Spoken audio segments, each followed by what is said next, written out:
يا أيها الذين آمنوا صلوا عليه وسلموا تسليما. شوق و محبت سرا درود شریف وائے. اللهم صل على محمد وعلى آل محمد كما صليت على إبراهيم وعلى آل إبراهيم إنك حميد مجيد. اللهم بارك على محمد وعلى آل محمد كما باركت على إبراهيم وعلى آل إبراهيم إنك حميد مجيد. زما عزتمند مسلمانان ورونو، اللہ تبارک و تعالی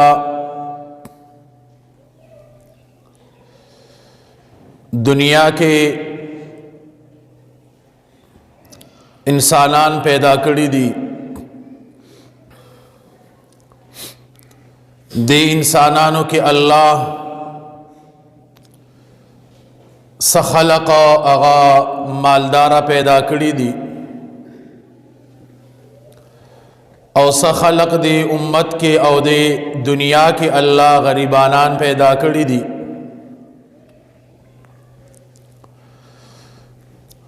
دے دوارو باندے دا اللہ تبارک و تعالی ازمیخ او امتحان دے. کمالدار دے پاغا باندے پاغ اخپل مالدارے کی دا اللہ ازمیخ او امتحان دے، او کو غریب دے پاغا باندے پاغ اخپل غریبے کے دا اللہ امتحان او ازمیخ دے. او دنیا عارضی دا او دا دنیا کی چدا سدی دا ام عارضی دی پنا کی دن کی دی. کچری دغا مالدار انسان دا خپل مال دا اللہ پلار کے اولگی، اسم دا عارضی دی اسم ختمی دن کی دی، نو دغا مال دا با قیمتی شی او دا دی انسان اخیرت با دی باندی روخ شی.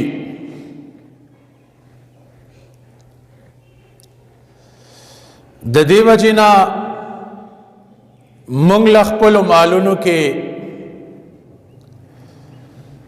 دا اللہ تبارک و تعالی حصہ پکار دا چی منگا بخپل مال کے دا اللہ حصہ اباسو. زکا کم سس چیتا دا اللہ دا رضا دا پارا و دا اللہ پلار کے ورکی، نو دا تا یو قسم دا اللہ سر جمعواری اکڑلا و دا اللہ سر دی داسیز جمع کو دور کی گینا. نبی کریم صلی اللہ علیہ وسلم کور تراغے دخپلی بی بین تپوس کی وی کور کے سشتہ دے. اغاولا جواب ورکی چھے آو یو فقیر محتاج راغلے ہو، اغلمی تنسور کرو او سب باقی دی. نبی علیہ السلام تو فرمائل دا کم چی باقی دی دا ختم دی او دا کم چی دی ورکڑی دی نشتا داشتا. کم سیس چی دی دا اللہ پلار کی ورکو دا دا اللہ سر جمع شو، دا دی بدلا بدرلا اللہ در کی. او کم چی دی بخپل اخلو خیٹا باندی اخوڑو دا لاړه ختم شو. د دې وجې نه چې مونږه خپل مال کې د الله تبارک وتعالی حصہ دا چې دی هغه وکړو. الله زما ستا مال ته نه دی محتاجا، الله زما ستا خوراک ته نه دی محتاجا، خو د پاره د دې چې زما د دې بنده مقام، زما د دې بنده مرتبه، زما د دې انسان شان دا به اوچت شي. او کم راتلونکي وخت چې دی چې په هغې کې دته یو انعام میلاو شي، ثمره ورته میلاو شي، بدله ورته میلاو شي.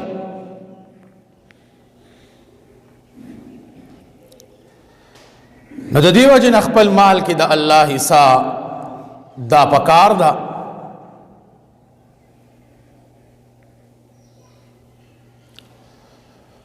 انسان چې کله خپل مال د الله په لار کې ورکی، نو یو هغه مال دی چې دی ورکی دته په ډایرک ثواب میلاو شي، په هغه ټیم دته بدله میلاو شي، وروسته پسې سبیاني یو هغه صدقه ده.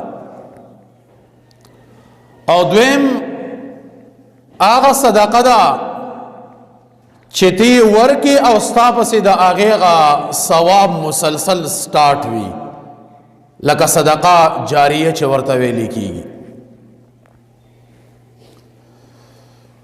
نو الله تبارک وتعالی دغه سلسله بیا تر اخره د قیامت پورې به دغه سلسله د انسان پسې جاری وي د ثواب. دی امت له الله یو شان ورکړی دی. پخوانی امتونه چې هغوی به نیکي وکړه، بس هغوی ته به د هغې خپلې نیکۍ بدله په یوه میلاوېدله. یوه نیکي به وکړه، یو بدله به ورته میلاو شو، مطلب یو ثواب به وشو. یو ګناه به وکړو، یوه بدله به ورته میلاوېده، یعنې یو سزا به ورته د هغې میلاوېدله. دی امت له الله تبارک وتعالی یو لوی شان ورکو، یو لویه مرتبه ولا الله دی امت له ورکړه. قرآن مجید کې راځي من جاء بالحسنة فله عشر امثالها،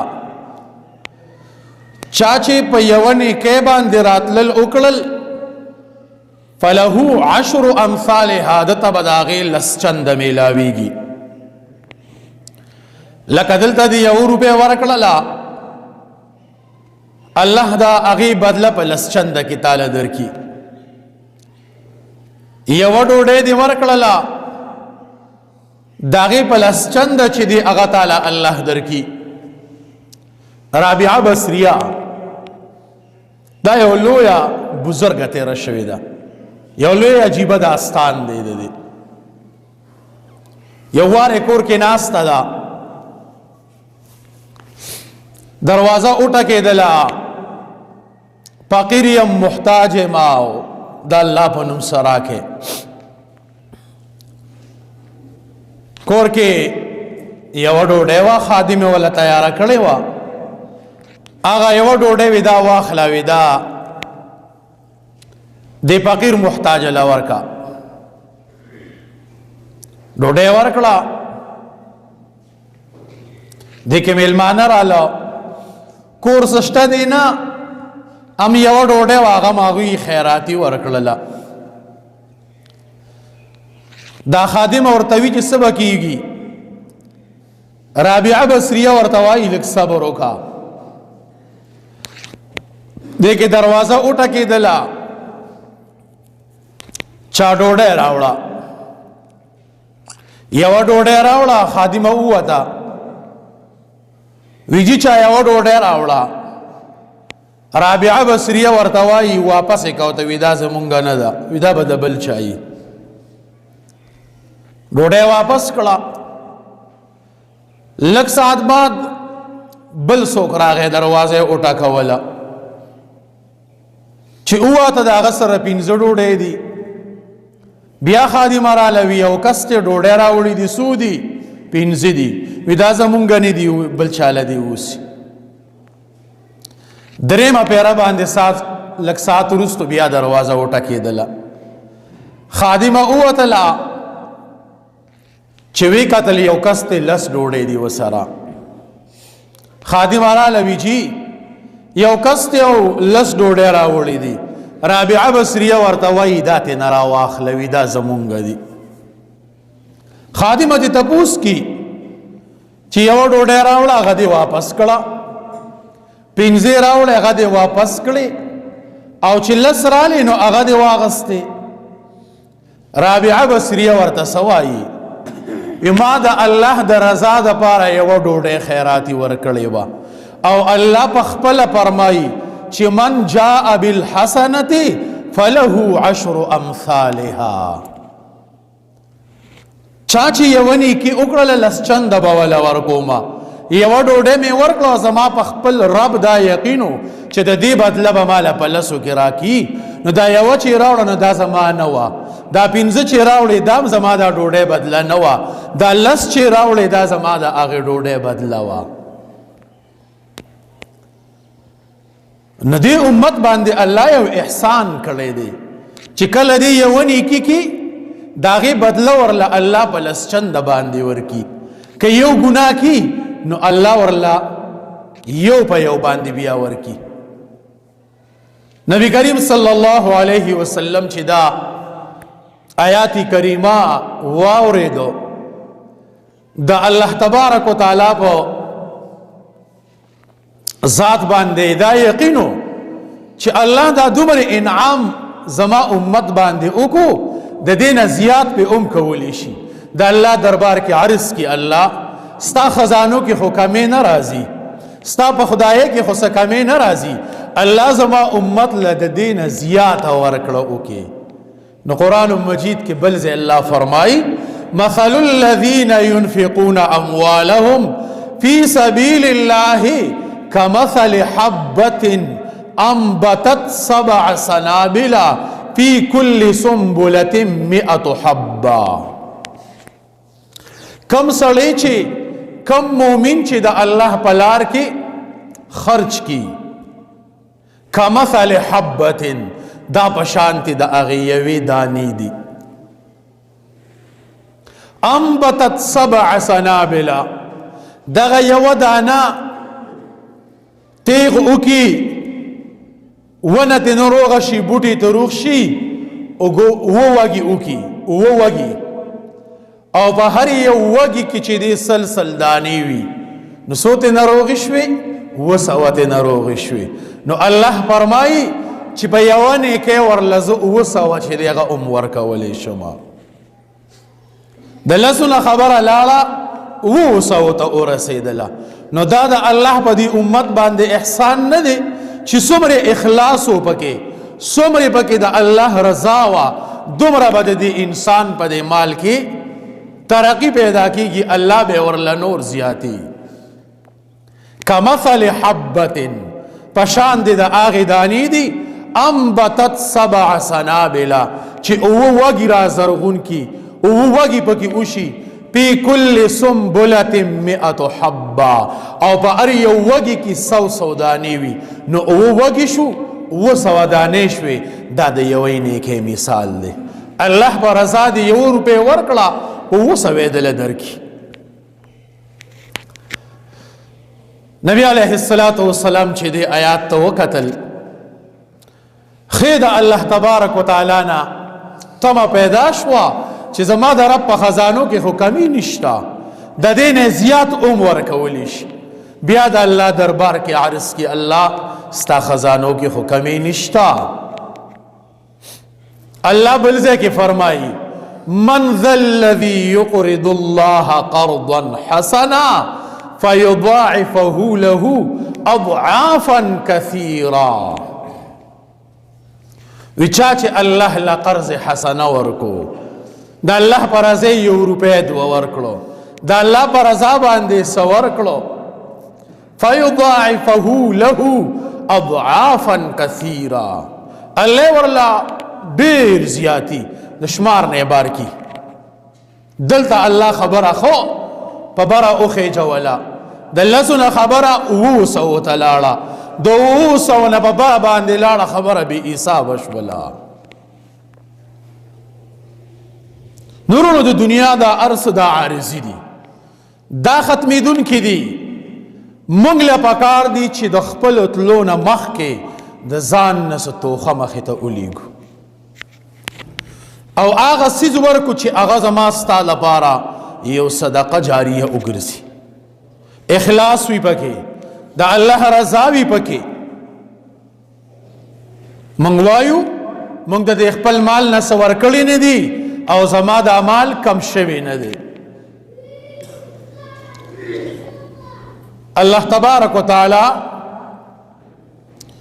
کم انسان چې د خپل مال نه د الله حصہ کی، بخاری شریف کی یو حدیث دی، هر سحر یو دو پرشتے راکوزیږي او هغه پرشتے اعلان کی یو دا دعا کی یا الله کم انسان چې د خپل مال نه صدقه ورکی الله د مال زیات کی،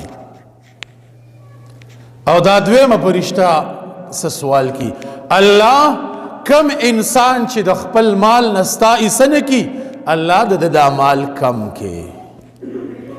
بخاری شریف کی دا حدیث دی. یو پرشتہ د زیادت دعا کی او بل پرشتہ چې دی د انسان د مال د کمی سوال د الله نه چې دی هغه کی. اسماتا د خدا پته نشتا، من خدا ذهن دی چې ما دا سیز ورکړی نه دی، زما مال کم شوی نه دی. نسو مونږ ته د الله حکم فنپلی صدقو کې چې دی هغه متوجه دی، سمونږ ته د الله حکم ففرائضو کې چې دی هغه متوجه دی.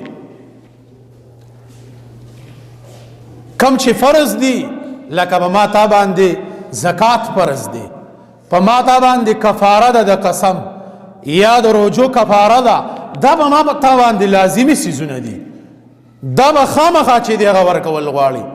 د دې سره سره مونږ نپلی صدقه دا چې دی هغه وکړو. نو تاسو ته مخکې ما ووی چې یو هغه صدقه ده چې د هغې اجر او ثواب په هغې ټیم باندې تا ته میلاویږي، خبره خلاصه شوه، ختمه شوه. لکه مثال په طور یو وږي له د ډوډۍ ورکړله، د هغه ډوډۍ وخوړله او د خېټه پې مړه شوه، نو به دې ورکړو په دې ټیم کې تا ته د دې هغه ثواب دا چې دی هغه میلاو شو، پاپله خبره چې دی هغه خلاصه شوه. او څو صدقه داسې ده چې هغه ستا دپاره جاریه وګرځېدله، هغه ختمیږي نه، د هغې هغه ثواب به چې دی هغه سټارټ وي. احادیث مبارکو کې تقریبا 9 څیزونه ذکر شوي دي چې دا صدقه جاریه ده. دا به ستا پسې سټارټ وي، دا به ستا پسې جاري وي. یو علم شو، علم دې چاته وښودو. مثال زما مخې ته شیخ ادریس صاحب زما استاذ دی، د هغه استاذ شیخ عبدالحق صاحب دی، بیا د هغوی نه په بره دا سلسله چې د لوی لوی اکابرو ته رسېدلې ده، و زما نه په ښکته باندې به زما شاګردان دي، په قدر خبره سلسله روانه ده. دا یو سلسله ستا پسې جاری ده د ثواب. وسو یو استاذ وفات شو، د هغه شاګرد ته هغه علم منتقل شو، هغه ته رسولی دی، د هغه پسې ثواب سټارټ دی. اوس د هغې شاګرد دی بل شاګرد دی، د هغه پسې هغه ثواب داسې سلسله چې دی هغه سټارټ ده. یو دا شو. دویم په دې کې مثال په طور باندې د اوبو خبره ده. اوبه دي نهر دی جاری کو، کویې دی اویسته، تر څو پورې چې دا خلک د دې نه اوبه څښي، ستا پسې اجر او ثواب دا سټارټ دی.